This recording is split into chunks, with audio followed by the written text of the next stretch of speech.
Vamos a Marcela Ríos, que integra el equipo de Lengua de Señas Argentina de la Cámara de Diputados, y también está con nosotros Jazmín Vieites, que también lo integra y va a hacer la interpretación de esta nota.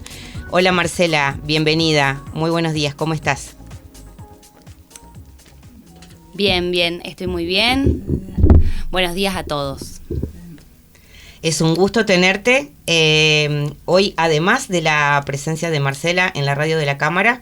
La Cámara va a tener la primera visita, por primera vez va a estar haciendo una visita guiada de las que habitualmente hacen las escuelas, pero por primera vez lo va a hacer una escuela de educación integral, la Escuela de Educación Integral número 7, Edith Fitzgerald, que es para chicos sordos justamente, así que sí, bueno, tal cual. Es la primera vez que van a poder venir personas sordas y los estudiantes sordos de la Escuela de Sordos a esta visita guiada en el recinto de la Cámara de Diputados, y también vamos a ir al Museo de Casa de Gobierno para conocer, las distintas salas y espacios. La verdad que era un espacio que antes era inaccesible, por decirlo de alguna manera, y es importante esta invitación para que se pueda conocer estos espacios, sobre todo en el marco del mes de septiembre, que le decimos el mes azul, para mostrar qué se hace en una Cámara de Diputados, cómo se compone. El museo va a mostrar un poco la historia de la provincia de Entre Ríos. Y así como esta oportunidad la tienen otras escuelas, es importante que la Escuela de Educación Especial, la Escuela de Sordos, también pueda hacerlo. Las visitas guiadas, ambas, van a tener interpretación de lengua de señas para que los sordos puedan acceder a esta información de las visitas guiadas a través de los intérpretes de lengua de señas. Perfecto, Marcela. Bueno, entonces de alguna manera es un día de celebración, porque va a ocurrir esta visita. Y también celebramos que estés acá vos visitándonos. Estos días, imagino, sirven para concientizar, para visibilizar, para incluir cada vez más a las personas sordas. ¿Estás de acuerdo con eso? Sí, totalmente. El mes de septiembre y sobre todo la semana de las personas sordas siempre se generan actividades de visibilización con distintas efemérides que componen este mes. La importancia de transmitir nuestro legado como comunidad sorda a las futuras generaciones. Poder compartir con familias, con amigos, todo lo que compone nuestra historia de la comunidad sorda. Cuáles son estas efemérides que componen el mes de septiembre. Y hay una semana particular del mes de septiembre que se celebra la Semana Internacional de la Comunidad Sorda, de las personas sordas, que la primera, va a ser el próximo lunes, que es el lunes 22, que habla sobre las comunidades sordas y su liderazgo, su protagonismo. Acá, por ejemplo, podemos ver que en Argentina cada provincia tiene a su comunidad sorda organizada, con sus respectivos líderes y luchando. Después, el 23 de septiembre, es el Día Internacional de las Lenguas de Señas del Mundo.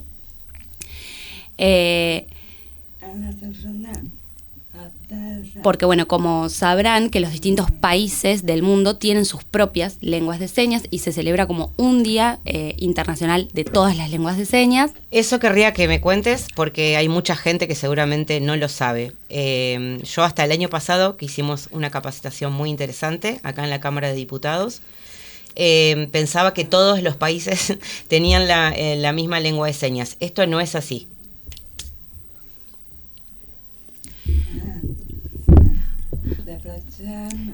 Así como hay distintos idiomas en los distintos países,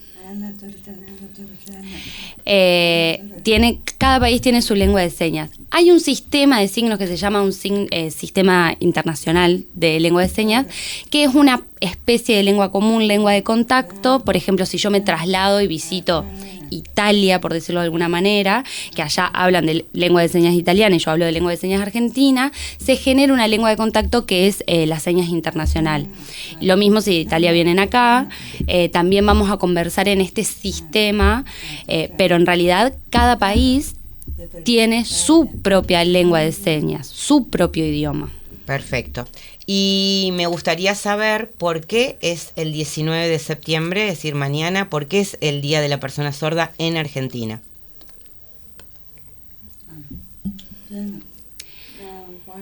Esta efeméride viene a raíz de las primeras escuelas de sordos de Argentina. La primera fue una escuela para niños sordos, que fue la Bartolomé de Virolo, y después una escuela para niñas sordas, que fue Osvaldo Mañasco, que es ambas escuelas vigentes todavía.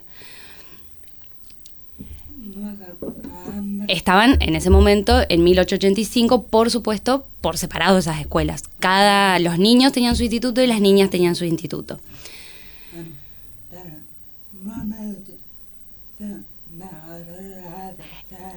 La educación de las personas sordas en ese momento era una educación oralista, se dice, con una perspectiva oralista. Pero, sin embargo, en los momentos, porque eran internados, escuelas pupilas, en los momentos de descanso o en los momentos de recreo, la lengua de señas circulaba, se generaba a partir de la necesidad de hablar de esos niños sordos entre ellos, por más de que no estaba permitido hacerlo porque eran modelos oralistas.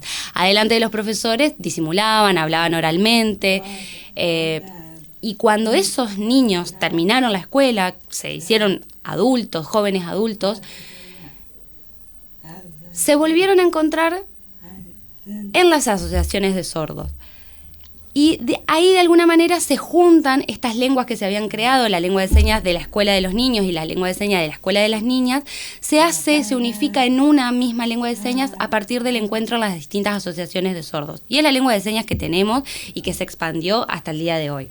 Bien, ¿hay un creador del lenguaje de señas o hay varios creadores, digamos? O sea, ¿quién, por lo menos en Argentina, digo, hubo un pionero o pionera en eso?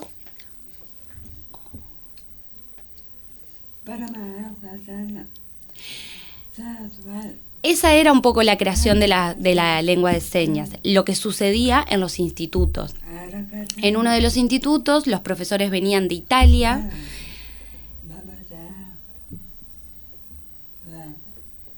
Y al momento de transmitir, se iba generando la lengua de señas argentina. A partir de tomar de otras lenguas de señas, de donde venían los profesores, se fue generando la lengua de señas argentina así. Bien. ¿Y nuestro país, vos podés decir que fue pionero en estas cosas? ¿Fue de avanzada o no tanto?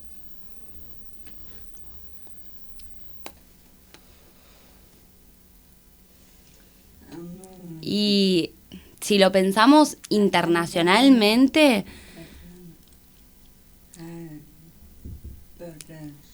a Argentina le llevó su tiempo. Argentina es un país que está asociado y federado en las federaciones mundiales de las asociaciones de sordos, o sea, hay un contacto internacional con la comunidad de sordos.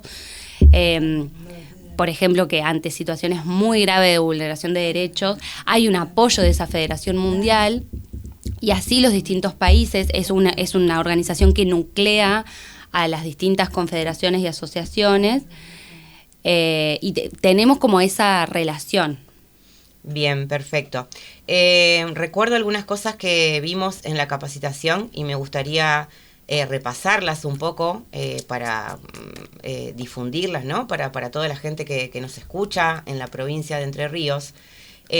Una de las cosas que recuerdo es que no se llama lenguaje de señas, sino que es una lengua de señas. ¿Cuál sería la diferencia?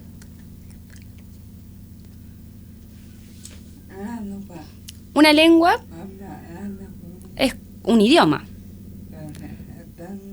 Así como el español, que hablan ustedes, las personas oyentes de acá, nosotros hablamos lengua de señas argentina. El lenguaje tiene que ver con otra cosa. Es por ejemplo, hay lenguajes más universales, o tiene que ver con ciertos códigos que, por ejemplo, podés llegar a generar con un animal, o tiene que ver con otra cosa que no es una lengua formal. Bien, perfecto. Y en cuanto a los errores que comúnmente realiza la gente, viste, por ahí, por no saber, por ignorar, y por eso son tan importantes estas notas, uno de los errores más comunes podríamos decir que es llamar a la persona sorda sordomuda. Sí, tal cual. Es uno de los errores más graves, pero bueno, tiene que ver con un concepto arraigado históricamente, con una mirada de la persona sorda desde una perspectiva médica, que al momento de esa persona, ese niño sordo o sorda nace, se cree que si no se accede a un proceso de oralización, no iba a poder llegar a nada en la vida. Entonces de ahí viene eso de el mudo, esta persona que sordo muda no puede hablar, pero en realidad las personas sordas hablamos. No hablamos oralmente, no hablamos con la voz, pero hablamos, tenemos otra forma de hablar. Tenemos todas las palabras para decir, podemos hablar de distintas cosas en distintos contextos. Es una lengua completa, por eso no se nos debería llamar sordomudos, porque hablamos de otra manera. Y vamos y habitamos las distintas esferas de la vida en sociedad, no solo entre los sordos y en la comunidad sorda. Por ahí, en algunos casos de personas sordas que viven no en ciudades más grandes,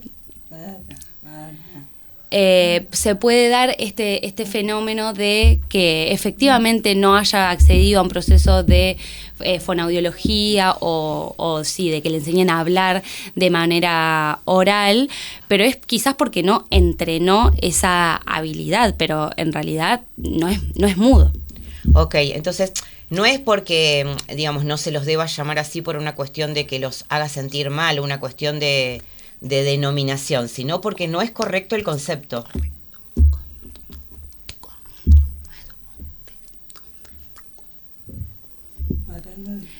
Sí, o sea, no sé si nos hace sentir mal, pero en realidad es contradictorio.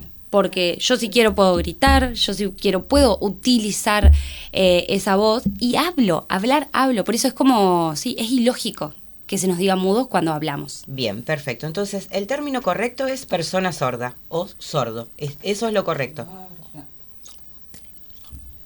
Sí, exactamente.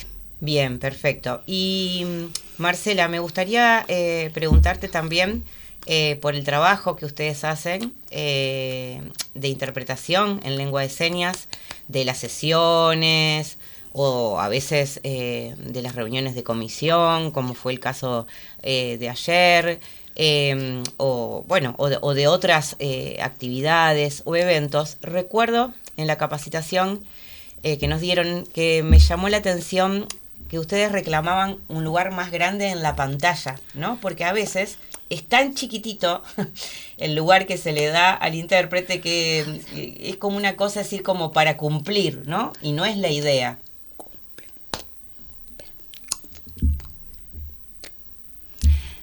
Sí, tal cual. El equipo de lengua de señas de acá de la Cámara de Diputados trabajamos accesibilizando, interpretando en lengua de señas las sesiones, los dos intérpretes. Bueno, su figura se coloca en el recuadro, en las sesiones en vivo. También esto que decís del tamaño del recuadro del intérprete realmente siempre es cada vez más chico, no acá sino en todos lados, entonces es algo que se solicita siempre. Porque quizás las personas oyentes que no acceden a la información a través de la vista, se piensa que ese tamaño es suficiente, pero en realidad nosotros necesitamos que esté más amplio, porque si no es mucho el esfuerzo que tenés que hacer por intentar ver lo que se dice allí, porque también necesitas ver claras las señas, la cara, los movimientos. Pero bueno, es un reclamo que eternamente lo venimos teniendo. Bien. Marcela, me gustaría preguntarte sobre los desafíos de hoy.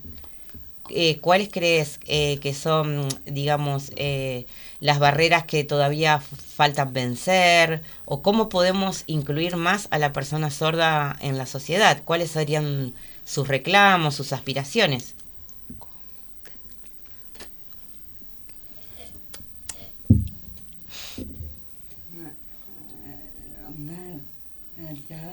Bueno, la accesibilidad en entes estatales es lo que más preocupa en general. Por ejemplo, en el ámbito judicial, es algo muy, muy, muy inaccesible y es una barrera muy amplia. Y la accesibilidad se debe generar a partir de la presencia de intérpretes de lengua de señas, de hacer distintas acciones. Yo creo que el Poder Judicial es una de nuestras grandes batallas. Ahora tenemos, por ejemplo, se van logrando algunas cosas, estamos nosotros en el Poder Legislativo acá en Diputados, pero bueno, faltan más. Bien, el proyecto que justamente se empezó a tratar ayer sobre este servicio itinerante de lengua de señas argentina, que a requerimiento de distintos estamentos del Estado pueda desplazarse por la provincia. ¿Te parece interesante? ¿Te gusta la idea? ¿Te parece que puede ser un avance en el sentido de lo que hablabas recién?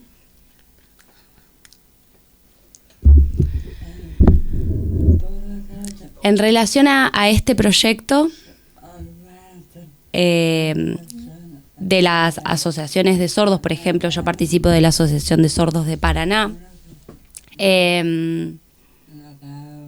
De algún modo, la Asociación de Sordos de Paraná no está muy de acuerdo con este proyecto porque, bueno, hay algunas cosas que nos resultan complejas en términos de logística, por ejemplo, los viajes. Algunas sugerencias o modificaciones fueron recomendadas y eso no fue tenido en cuenta, entonces es difícil. Bien, es algo a trabajar igual, ¿no? Recién se comienza a trabajar en esto, o sea que, digamos, pueden seguir intercambiando opiniones e ideas, ¿no?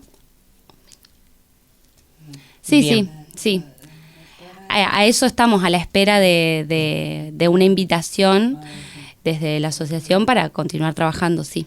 Perfecto. Y vos hablabas del Poder Judicial. ¿Te referís, por ejemplo, en el caso cuando una persona va a declarar, por ejemplo, cuando sale como testigo o como imputado, o sea, cuando está participando de un juicio, por ejemplo? ¿A eso te referís en el Poder Judicial, la necesidad? Exactamente. Hay situaciones, existen esas situaciones. O por ejemplo, situaciones de divorcios, de tutelas de los hijos, situaciones familiares. Hay situaciones en el Poder Judicial donde intervienen personas sordas. Lo que le pasa a las personas oyentes también nos pasa a las personas sordas. Claro. Y de alguna manera se generan muchas barreras de acceso claro. y se dilatan mucho más los procesos también. Bien. Bueno, Marcela, vamos a ir terminando. Te quería hacer una pregunta con respecto a la educación. Hoy, en la provincia de Entre Ríos o en Paraná, que tal vez es lo que más conozcas, ¿cómo ves la situación en la escuela, los chicos? Me imagino que habrá cambiado mucho lo que era hace 20, 30, 40 años a lo que es hoy la educación para una persona sorda, ¿no? ¿Cómo la ves vos?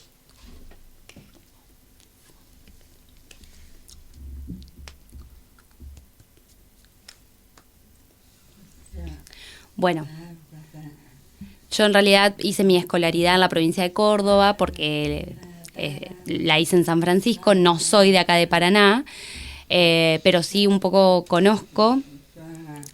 Y la mayoría de las escuelas, por ejemplo, en mi caso yo hice la escolaridad en escuelas comunes, de oyentes, sin intérpretes, lo cual generaba mucho esfuerzo. Y, por ejemplo, siempre se refuerza con apoyos y distintos dispositivos, alguien que sepa un poco de lengua de señas y que haga ese apoyo al estudio, porque se va a escuelas comunes en general.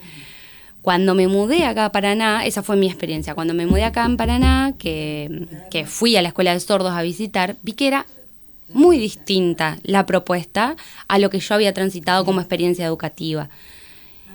Porque esa escuela de sordos tiene intérprete de lengua de señas, tiene, la presencia de la lengua de señas en el instituto educativo, digamos. Y de alguna manera me parecía como un sueño, porque cuando yo era niña soñaba con una escuela que tenga lengua de señas, que tenga intérpretes de lengua de señas, pero no se da así en todos los lugares. Siempre el ámbito educativo es algo que falta mejorar. Y hay otras escuelas, por ejemplo, escuelas nocturnas, hay una escuela enfrente de la Plaza de los Bomberos que tiene intérpretes de lengua de señas para los estudiantes.